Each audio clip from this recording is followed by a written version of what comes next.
शिक्षक साथियों, स्वागत है आप सबका जीके स्टडीज़ में। आइए आज की क्लास में हम लोग देखेंगे NEP 2020 यानी नई शिक्षा नीति 2020 के महत्वपूर्ण MCQ, साथ ही साथ स्वतंत्रता के बाद गठित विभिन्न शिक्षा आयोग समिति को हम लोग देखेंगे। मिड डे मील देखेंगे, उसके बाद सर्व शिक्षा अभियान के बारे में जानेंगे, शिक्षा का अधिकार अधिनियम 2009 के बारे में जानेंगे।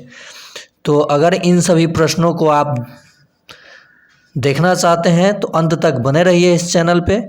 साथ ही साथ जो लोग सीटेट या किसी शिक्षा से जुड़े DLED एस्टेट किसी चीज़ की तैयारी कर रहे हैं तो आप उन्हें ये लिंक शेयर कीजिए। उनके लिए ये चैनल यानी शिक्षा संबंधित जो भी तैयारियां हैं अगर आप करना चाहते हैं तो इस चैनल से आप जुड़ सकते हैं। KVS, NVS जैसे परीक्षाओं के लिए BPSC TRE 3 या 4। देखिए प्रश्न है, नई शिक्षा नीति 2020 किसकी अध्यक्षता में तैयार की गई है? ऑप्शन है M Swaminathan, doctor Rajiv Kumar, K Kasturi Rangan, Dharmendra Pradhan. तो आप सबको पता होना चाहिए K कस्तूरी रंजन के अध्यक्षता में NEP 2020 तैयार की गई है। ये जो नई योजना है, नई शिक्षा नीति है, ये आधारित है 5+3+3+4, ठीक है। और ये 3 से 18 साल के बच्चों के लिए लागू होगी। चलिए अगला प्रश्न देखते हैं। नई शिक्षा नीति 2020 किसकी अध्यक्षता में तैयार की गई? चलिए ये तो आप प्रश्न देख ही लिए। ये देखिए 1986 की राष्ट्रीय शिक्षा नीति में कब संशोधन किया गया? तो 1986 की राष्ट्रीय शिक्षा नीति में 1992 में संशोधित किया गया। सर्वप्रथम राष्ट्रीय शिक्षा नीति 1968 में लाया गया था, ठीक है। और ये 1968 के बाद 1986 और 1986 के बाद 1992 में संशोधित किया गया और अब 1920 में संशोधित किया गया है। देखते हैं नेक्स्ट प्रश्न। केंद्र सरकार द्वारा नई शिक्षा नीति 2020 को कब मंजूरी दी गई? तो देखिए विधेयक होता है, विधेयक के बाद पारित होता है। तो जब कोई बिल आता है तो उसे विधेयक कहा जाता है और जब उस पर पूरा मुहर लग जाता है और वो लागू हो जाता है तो उसे पारित करना कहते हैं। तो केंद्र सरकार द्वारा नई शिक्षा नीति 2020 को 29 जुलाई 2020 को मंजूरी मिली। कब मंजूरी मिली? 29 जुलाई 2020 को। चलिए आगे देखते हैं। नई शिक्षा नीति 2020 के अनुसार 5+3+3+4 की नई व्यवस्था किस आयु वर्ग के बच्चों के लिए है? तो मैंने शुरू में ही बताया 3 से 18 वर्ष के ये बच्चों के लिए लागू होगा, ठीक है। चलिए अगला प्रश्न देखते हैं। नई शिक्षा नीति 2020 के अनुसार किस आयु वर्ग के बच्चों के लिए वाटिका या आंगनबाड़ी में भेजा जाएगा?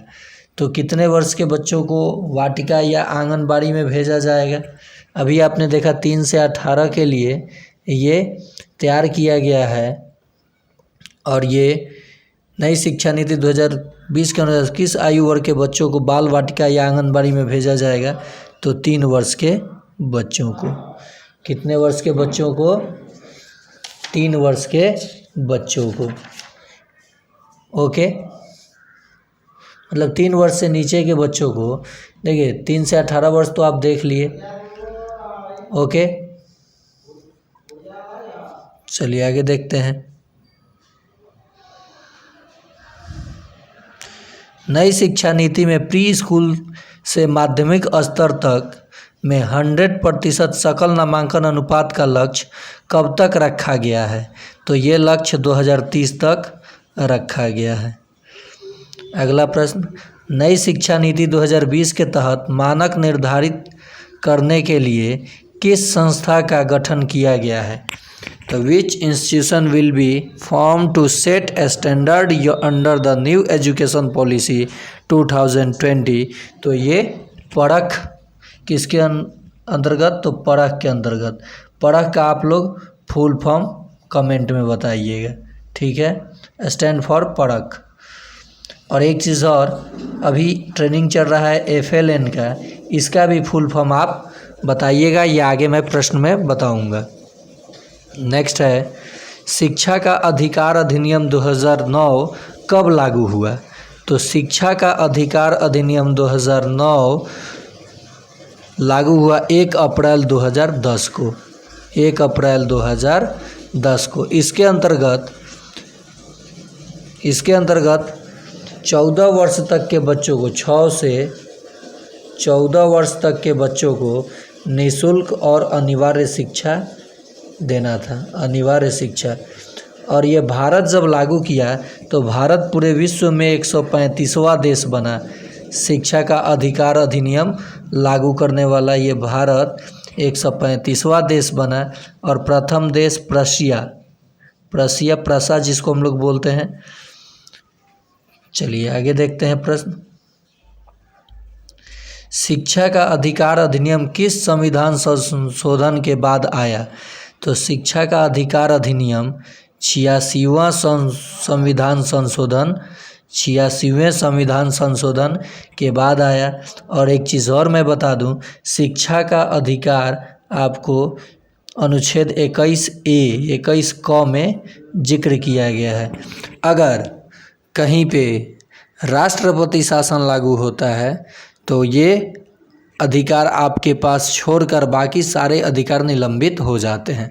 तो शिक्षा का ही अधिकार है जो 21 का छोड़कर बाकी सब राष्ट्रपति शासन में निलंबित हो जाते हैं। चलिए अगला प्रश्न देखते हैं। शिक्षा का अधिकार संविधान के किस अनुच्छेद में है? तो ये अनुच्छेद 21 में है। किस में? आर्टिकल 21 में। स्टैंड फॉर FLN, मैंने कहा था ना कि FLN का फुल फॉर्म आप देख लीजिए, 1-2 फुल फॉर्म देख लीजिएगा, उससे भी प्रश्न आ जाता है। तो FLN का फुल फॉर्म है foundation literacy and numeracy. FLN का फुल फॉर्म जो अभी प्रशिक्षण 6 दिवसीय चल रही है, 6 डेज़ की FLN का, तो इसका भी फुल फॉर्म आप याद रखिएगा, foundation literacy and numeracy. Next प्रश्न, सर्व शिक्षा अभियान कब प्रारंभ किया गया?